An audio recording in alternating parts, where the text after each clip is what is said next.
Good afternoon, DEC members and guests. I'm Steve Gregorian, President and CEO of the Detroit Economic Club, coming to you from our lovely downtown Detroit. A couple of quick announcements before we get started. I always want to take a brief moment to thank the terrific DEC sponsors for their continued support of our mission, and you are seeing them on your screen. And I want to thank you for continuing to support the DEC with your membership. One quick programming note, usually, if you've been with us before, I take this time to promote our upcoming speakers. However, after today's Zoom, we're going to give you a DEC Zoom break so you can enjoy your summer. And we're crossing fingers that we can finally be together this fall. And one quick member engagement note, we've created a couple of brand new task forces for members to help us out on some new initiatives, even beginning this summer, virtually. So just respond to the email that we recently sent. I think we sent another reminder this morning, and the deadline is this Friday, and we're going to get back to you with our plans. It is always fun to share some of the DEC 87-year speaker history, and a reminder on this date in 2007, some of you might have been with us when we were honored to host Steve Ballmer of Microsoft. And it's always fun to have high school and college students with us. And today we want to say welcome to students from Schoolcraft College, University of Detroit Mercy, and Cornell University. And before we say hello to our guest speaker, I want to take a moment to announce and recognize our annual DEC Scholarship Winners. The scholarship is a 4-year renewable scholarship of $2,000 each year and is given to 2 deserving graduating high school seniors from Southeast Michigan. That means each and every year, the DEC supports 8 college students as they further their higher education. The fund is expertly managed by the Community Foundation Southeast Michigan, and I want to thank Katie Brisson and Lindsay Abma for their hard work on this project. Katie, Lindsay, and the entire DEC Scholarship Committee have joined us on today's Zoom, so thank you to all of you. This year, we received over 100 applications. Applicants must meet the criteria of academic achievement, leadership, unique life challenges, and financial needs. So let me introduce our 2021 scholarship recipients. On your screen first is Jacqueline Hernandez, who just graduated from Western International High School in Detroit. She earned honor roll recognition, tutored other students, and participated in junior ROTC. Jacqueline will be a first-generation college student this fall when she attends Michigan State University as a Spartan to study human biology. Congratulations to Jacqueline.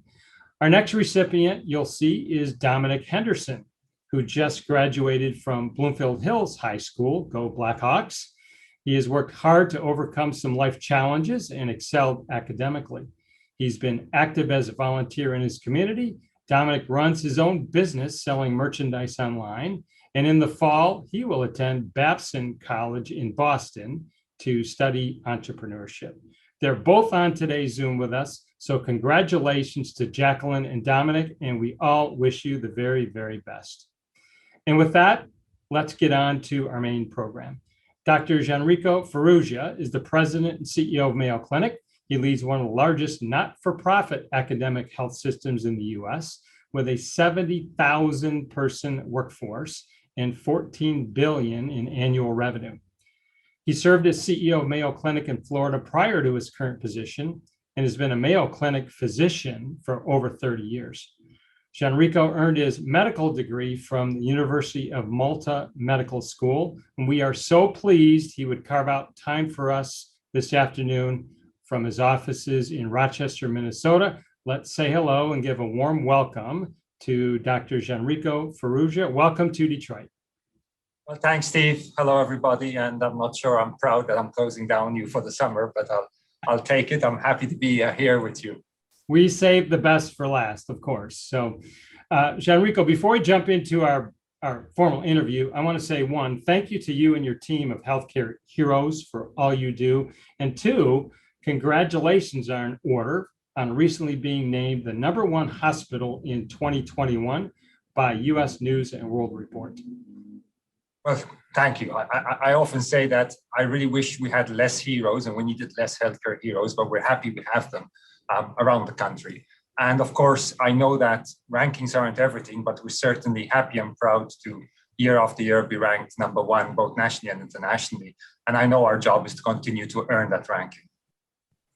Let's start, Gianrico, with what Mayo Clinic has been through in the last 16 months. How is Mayo emerging from the pandemic, and what have you lost? What have you gained over the course of this prolonged crisis? Well, Steve, I think without a doubt, human lives are the most precious things we lost. At Mayo Clinic, we ended up having, with a lot of work, the lowest mortality for COVID-19 patients in the world. But we still lost patients. We had staff that lost colleagues and friends. And so even as we emerge from the pandemic, I think we have to keep remembering and asking what more can and should be done as we look to the future.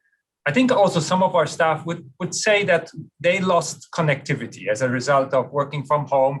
Yes, we managed to do things differently, but little things that we thought we were doing for patients, we found out that we enjoy doing ourselves. We have a tradition that you never wait for a patient to ask. You sort of realize they're a little bit lost and you help them. And we thought we were helping patients. It turned out that we're helping ourselves because we found joy in doing that. So now we have to make sure we recreate that connectivity. So losses come first, but clearly, not only for Mayo, but for all of healthcare, the crisis has really turned out to be a catalyst. We've seen creative solutions, adoption of new technology at a rapid pace that surprised even myself.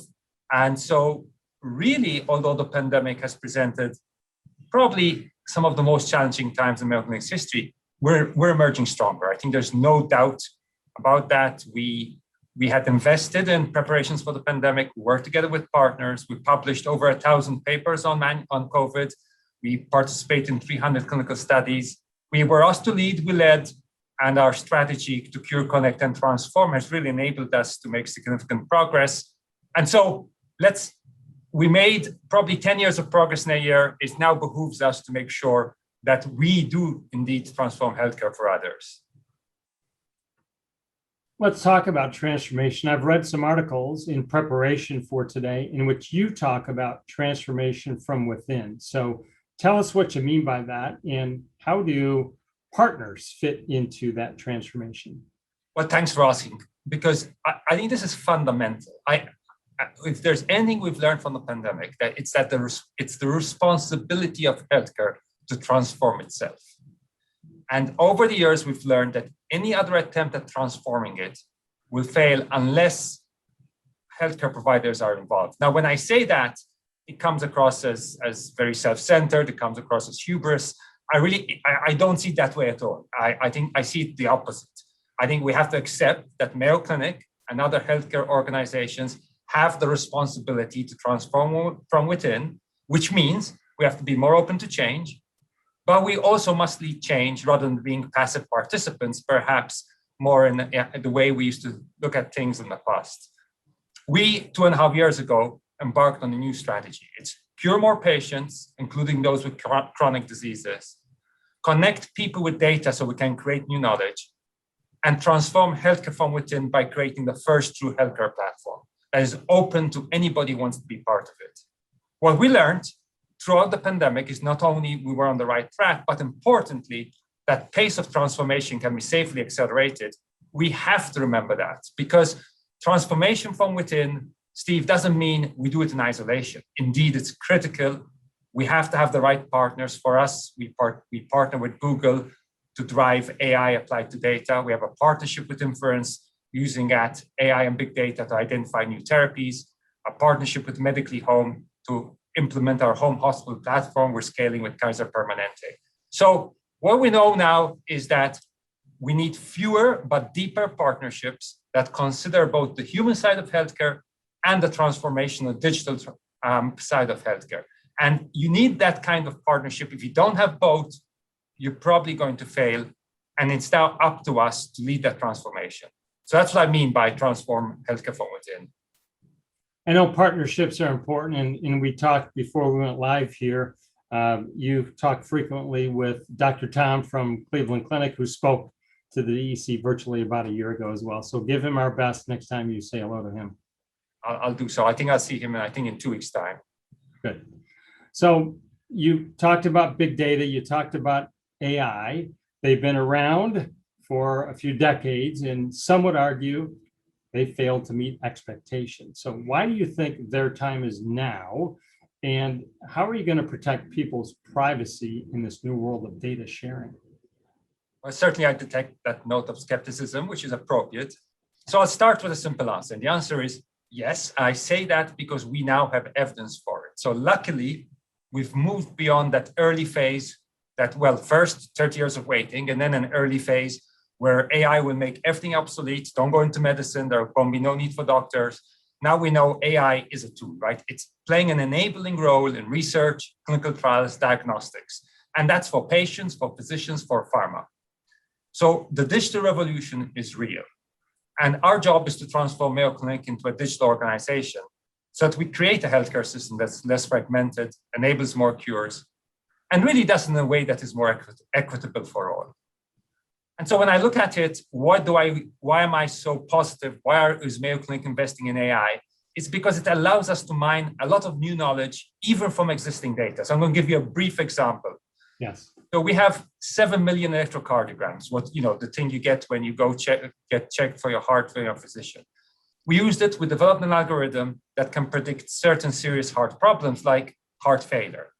And we just showed that we can do that and do it and detect heart failure 5 years before a traditional, much harder, much more intensive test can do so. We've now embedded that in the medical record. So we're picking up in the community about 5 to 7 per 1,000 patients, new heart failures at the time when we can do something about it.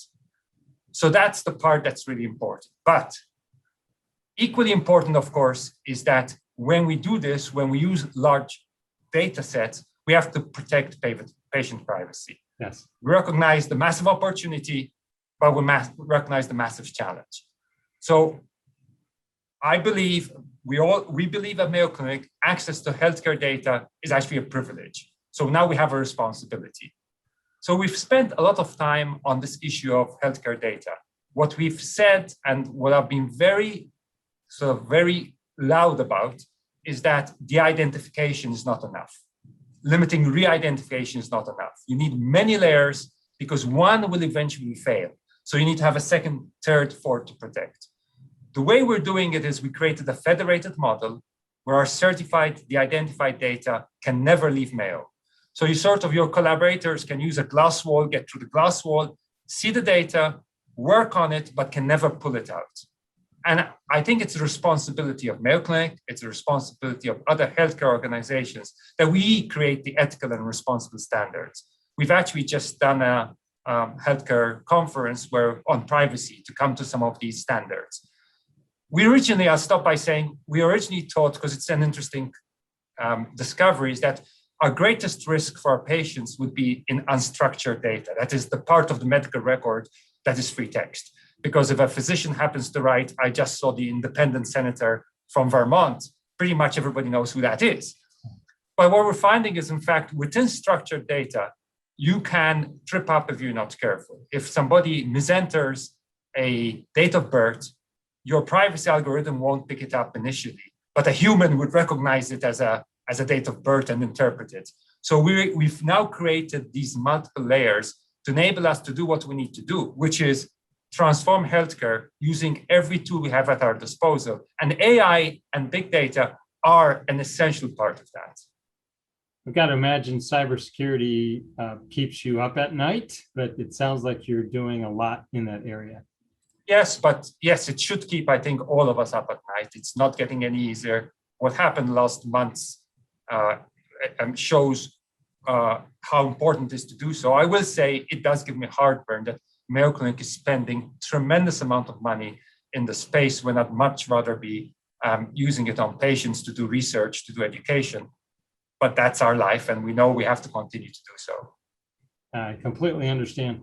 Gianrico, there's a saying, fast, cheap, accurate, pick two. In healthcare, the equivalent is better outcomes, great patient experience, and lower cost.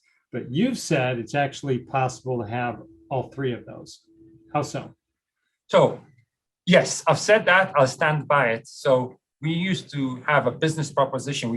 When people pitch things to us, that they say, we can do this cheaper, or we can do it better, but it will cost you more. We can give you a great patient experience, but with a compromise. And I firmly believe in this digital world, that no longer applies. So in July, we launched Advanced Care at Home. It's a new care model that delivers innovative, comprehensive, complex care to patients that normally would be in the hospital. And now we're doing it from the comfort of home. We have a partner I mentioned, Medically Home, and now with Kaiser Permanente. And so we have a 24/7 Mayo Clinic physician with video visits, on-call physician assistants. We have nurse practitioners making home visits. And through Medically Home, we're networking with all the things that you need to make it successful. Laundry, particular meals, whatever you need. So we've been able to cut readmissions in half because we can catch people much earlier. So people are spending less time in our facilities, more time at home. They're telling us they have a high patient satisfaction, a score of 4.9 out of 5. So we'll see it grow nationally over the next years. And it's an example of where AI, digital solutions, the human touch that you still need to have can really get us into these three domains and not be willing to sacrifice any of the three. And I'd add, we have to do this. To address the very real healthcare disparities that currently exist, we have no choice but to push to get all three. We cannot be satisfied with 2 out of the 3. Thanks, Gianrico. Talk about the healthcare experience of the future and how it's going to be different than it is today. I imagine it's going to be light years different, but talk about that. I think all of us have gotten to understand not only it's going to be different, but it should be different. And we all have our personal reasons why I can safely say that.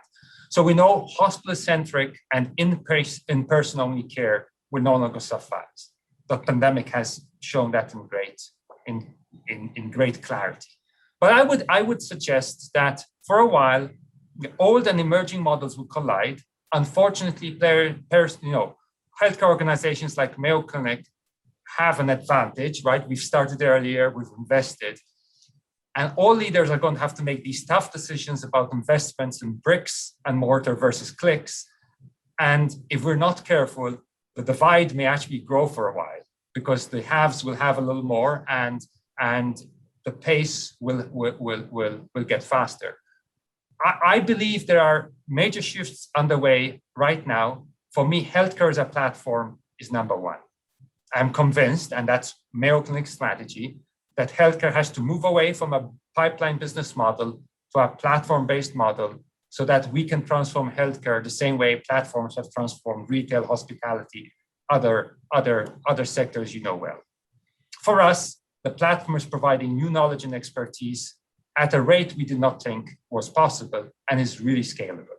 Last month, we launched remote diagnostics, already set up 2 companies. And it's interesting. Once you get the data, you can apply algorithms, you can give insights to patients, patients become more involved in their care, and you're really getting to a place where everybody can contribute to increased wellness, but even look better cures, better connectivity.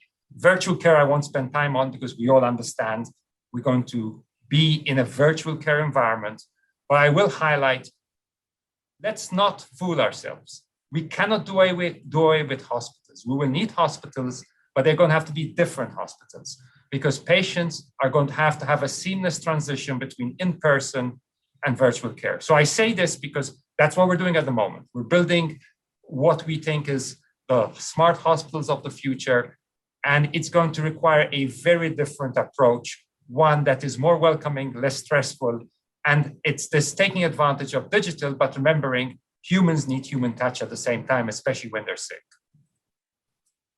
Thanks, Gianrico. I want to remind our audience, if you've got a question for the doctor, just go ahead and pop it into the chat. And I want to turn our attention now.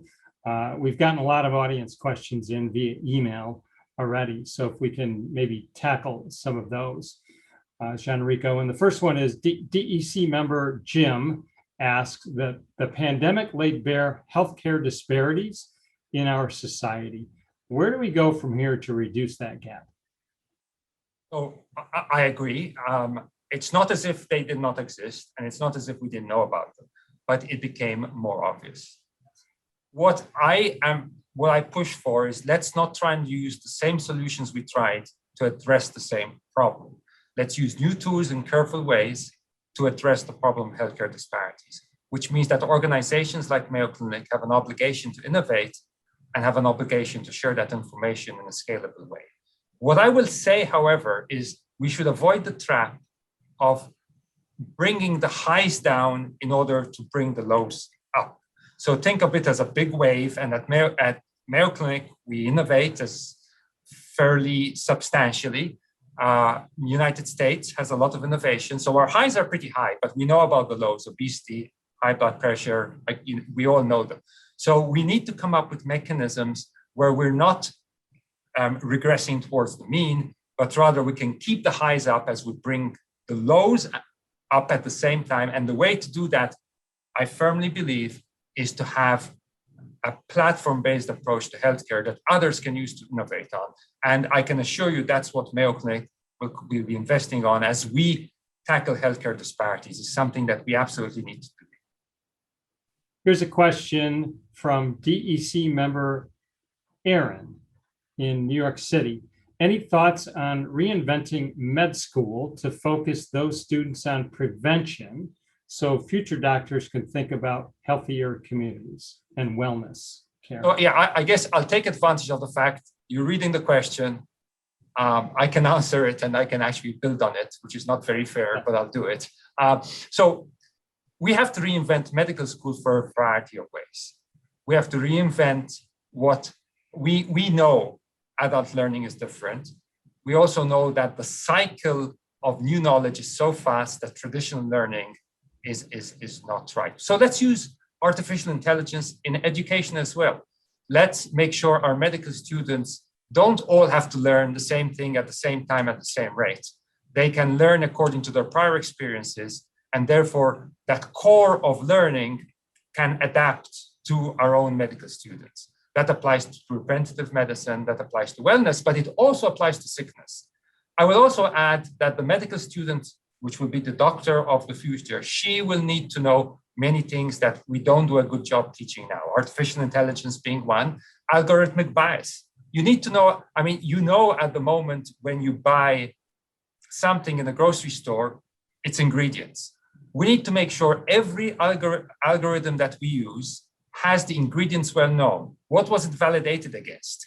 What was the diversity of the people that was used to validate? And so we are in the process of changing our medical school curriculum to reflect this. There's an opportunity to do it nationally. And I think that is greater than simply that you gave me the opportunity to the question to agree with you, but to expand it a little further. I'm glad you did. Thank you. DEC member Sandy, a two-part question. She wants to know, what are some of the key trends driving healthcare that you watch on a consistent basis? And in your estimation, what will be the biggest medical breakthrough you think we will see in the next 5 years or so? Well, then the interesting about healthcare is, predictions on breakthroughs tend to be wrong. But that never stopped me, and it won't stop me now. I would say that first, what do I watch for? Healthcare traditionally has been behind other sectors, certainly when it comes to digital, and so therefore you can learn a lot by looking at other sectors, and then you have to apply them into healthcare. And so you look at what happened 3 or 4 or 5 years ago, and you now see it happening in healthcare. The digital revolution is a great example, but also artificial intelligence being another. I will say that I am one of those people that look at trends and then look at ways to make sure that you're not following the trend, but you're creating the next trend. And to do so, you do have to keep that intersection I talked about, human behavior and technology. If you do not understand human behavior, you will not improve healthcare. People are not rational, and I mean that in a positive way. We are not rational beings. And so when we get sick when we make healthcare choices, we're not only driven by data. We have to keep that into account. It's easy for me to point to the different mRNA trends that are coming out, of course, of this pandemic, but much larger than that. I think what we will see happening is convergence of different fields. So for example, you take immunology and you saw how it combined with cancer, and we have immunotherapeutics for cancer. And if you take that example, you're going to see it happening, for example, optogenetics and gene therapy. And so where I see and what we are investing on is bringing together scientists from disparate specialties, getting partners from different places, not usually associated with healthcare, and providing the opportunity with our deep healthcare knowledge and data to create that Petri dish in order to innovate for the future. And those areas of intersection are where I see a lot of our future coming from. Great. DEC member Matt in Washington, D.C. wants to talk about the compound annual growth rate of telehealth technology that's projected over the next few years. What are your thoughts on the growth of telehealth, and what has to happen so we get to a point of just calling it remote care instead of telehealth? Well, first, what we need to get to is more than that. What we need to get to is seamless transitions. I don't think we should be thinking of a visit as being remote care or in person. I think what we need to do is to say which parts can be done in which way and what's best for the patient. And so you could see a pre-op visit is remote. You may still need surgery. You will undoubtedly still need surgery. And then the post-op visit can be remote. That's still one episode of care. And of course, then you can start breaking down the boundaries of episodes of care as you do things more remotely. So we are at an important junction, because a lot of the innovation happened because restrictions about state licensures and borders have changed. The emergency laws that have been passed have allowed us to practice in ways we couldn't before. So now what needs to happen is healthcare has to show that remote care, telecare, virtual care, whatever words you want to use, can be of benefit, can hit those three things: better patient experience, better outcomes, lower cost. And then we need our regulators to come together and in some cases catch up and make either permanent legislature or modify legislature that allows us to continue. If we don't do both simultaneously, then we're going to find ourselves in a position that we don't want to be, where we actually may move a little backwards before we go forward. And I certainly don't think that's good for our country. Thanks, Gianrico. Two quick questions. One's really kind of interesting. It'll be interesting to get your thoughts. Do you believe the first person that will live to be over 125 is currently alive today? Yes. Very interesting. And the second question, let's have you put on your Chamber of Commerce hat from Malta. Tell us why we should go visit Malta, and when are you going to go back and visit Malta? So my elderly mother lives there. I have not been able to see her for a long time. I've been waiting for the restrictions to be lifted. They actually are lifted today. So I'll be going very soon. Malta has some of the oldest freestanding buildings in the world, older than the pyramids. It's got lovely Mediterranean Sea. People in Malta love to eat, and so it's a great place to visit. But I'll tell you that I love going there. I have a great time because I grew up in an ocean in the Mediterranean Sea. But I also love coming back and getting back to my work. So it's a good place to visit. It's always good to remember, however, that we have a great place where we currently are too. That's terrific, and give your mother our best. I meant to tell you before we went live, you met Matt on our team. He is Maltese, and he wanted to say thank you for joining us as well. Oh, wow. Yeah. Yes. A huge thank you to Gianrico for spending time with the Detroit Economic Club. Good luck to you and your Mayo Clinic team. We wish you the best. Please let us know if we can be helpful. And we want to do this again with you next time in person, Gianrico. Well, thank you. I wish you all a very good summer. Thank you for your support of Mayo Clinic. And importantly, we are here for you. Let me know personally if we can help in any way. So thank you. Have a great summer. That's very kind. Thank you. And thank you to my team and for all of you for continuing to support the DEC. Your membership is really important to us. Have a strong week. Stay safe, get a darn vaccine, and enjoy the heck out of this summer. We cannot wait to see you in person, hopefully this fall. Goodbye, everybody.